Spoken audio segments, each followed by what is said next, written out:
First of all, he's quite relieved by the formal filing of charges against him. Kasi all this time, para kami binubugbog sa dilim, hindi namin pwedeng sagutin dahil wala naman kaming nakikita.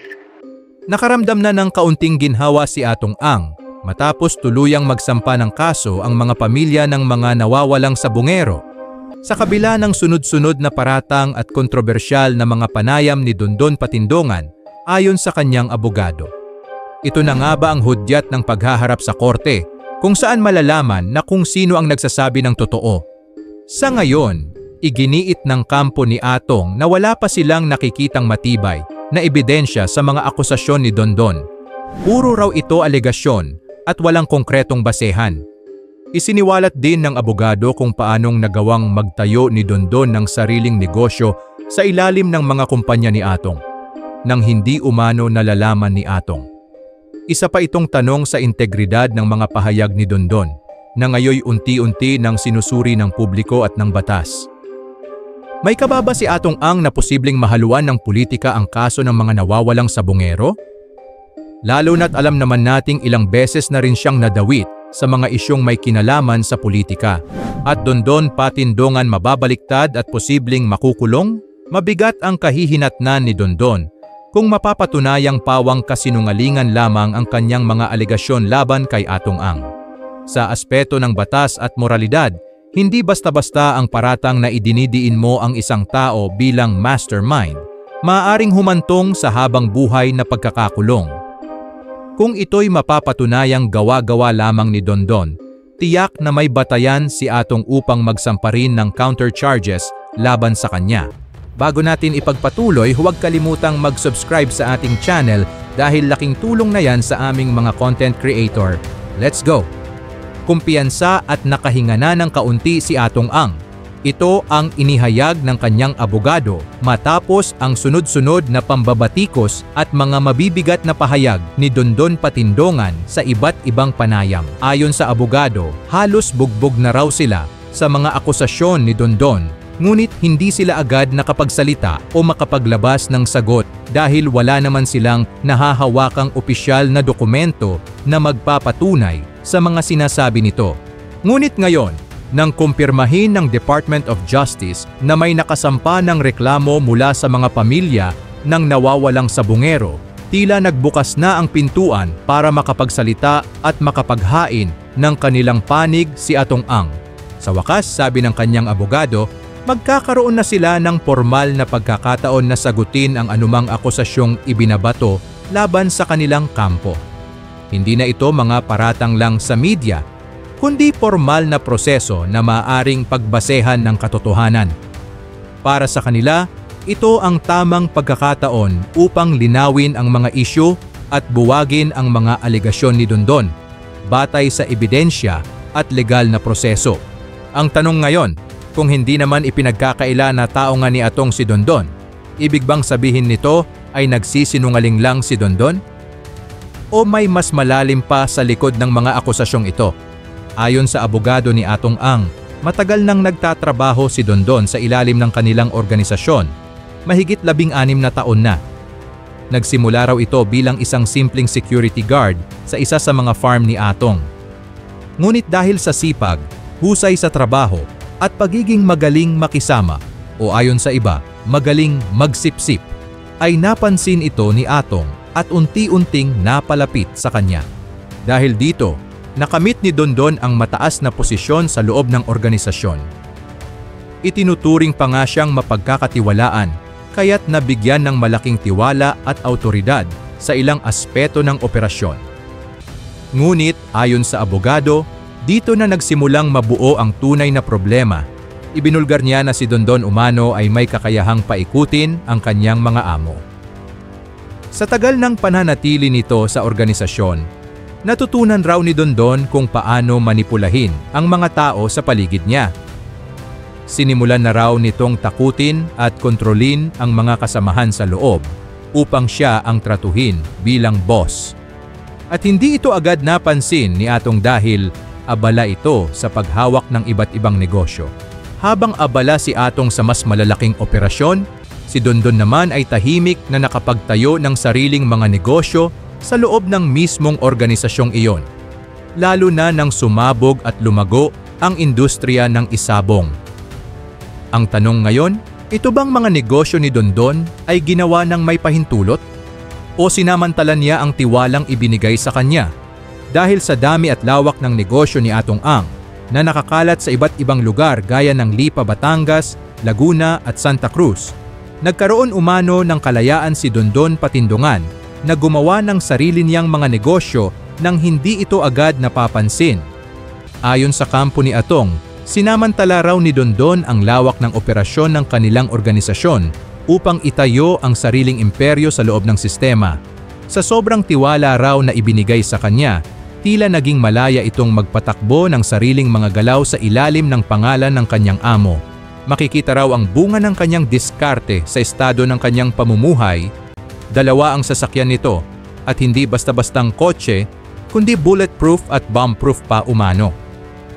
Bukod pa rito, mayroon din daw itong ilang rest house sa iba't ibang lugar na ayon sa ilan ay hindi natugma sa karaniwang kita ng isang tauhan lang ng negosyo. Ang tanong, paano nga ba nakalikom ng ganitong yaman si Dondon? At kung may lihim man itong yaman, ito ba'y galing sa legal na paraan o may mga operasyong hindi nalalaman ni Atong Ang? Ano nga ba ang tunay na motibo ni Dondon kung bakit diniin itong si Atong bilang mastermind sa missing sa Buenguero?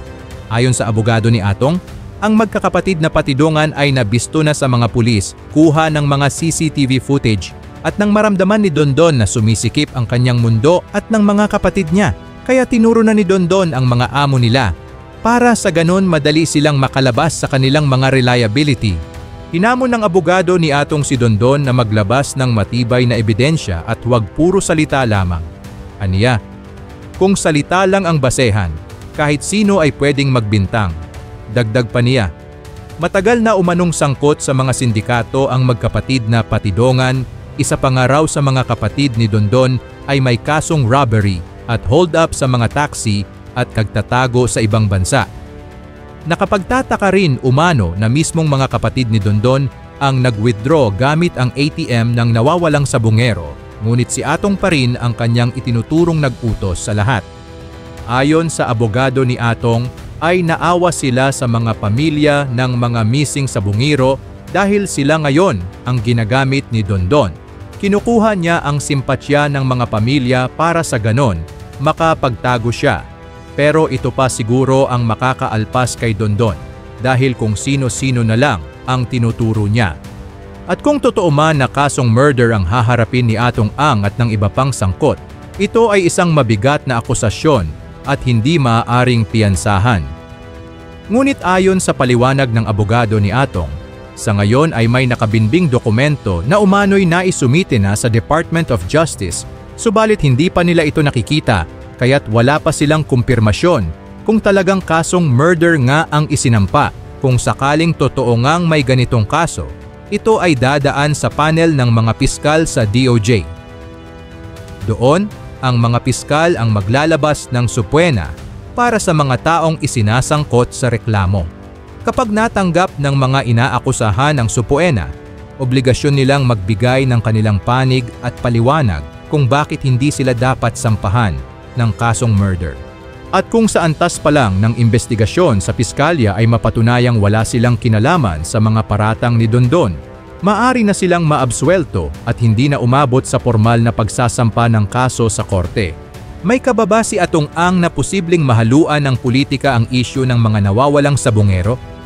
Isang tanong na hindi maiiwasang itanong, lalo na't ilang beses na rin siyang nadawit sa mga isyong may bahid ng politika noon.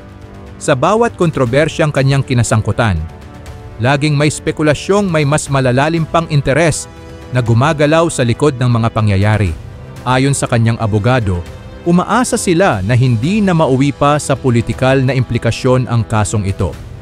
Malinaw raw ang kanilang paninindigan kung may nagdidiin man kay Atong bilang umano'y mastermind sa likod ng pagkawala ng mga sa Buenguero, dapat itong harapin sa tamang forum at batay sa ebidensya, hindi sa mga haka-haka, politikal na interes o paninira sa media. Ang hustisya, giit nila, ay dapat nakabatay sa katotohanan at hindi sa impluwensyang politikal. Kaya panawagan ng kampo ni Atong pag-usapan at litisin ito sa korte, hindi sa entablado ng politika. Handa raw silang harapin ang anumang akusasyon basta patas, makatarungan at walang kinikilingan. Posibleng mabigat ang kahihinatnan ni Dondon Patindongan kung mapapatunayang pawang kasinungalingan lamang ang kanyang mga alegasyon laban kay Atong Ang. Sa aspeto ng batas at moralidad, hindi basta-basta ang paratang na idinidiin mo ang isang tao bilang mastermind sa pagkawala o sa mas mabigat pa sa posibleng pagpatay ng mga sabungero. Kapag napatunayang imbento, ito ay hindi lamang isang simpleng paninira ng puri, kundi maaari ng ituring na malicious prosecution, perjury or false testimony na may katumbas na pagkakakulong. Hindi rin dapat balewalain ang pinsalang dulot nito kay Atong Ang, hindi lang sa aspeto ng kanyang negosyo, kundi sa kanyang reputasyon at kalayaan. Ang paratang na mastermind sa pagkawala ng mga sabungero ay hindi biro. Ito ay may bigat na maaaring humantong sa habang buhay na pagkakakulong.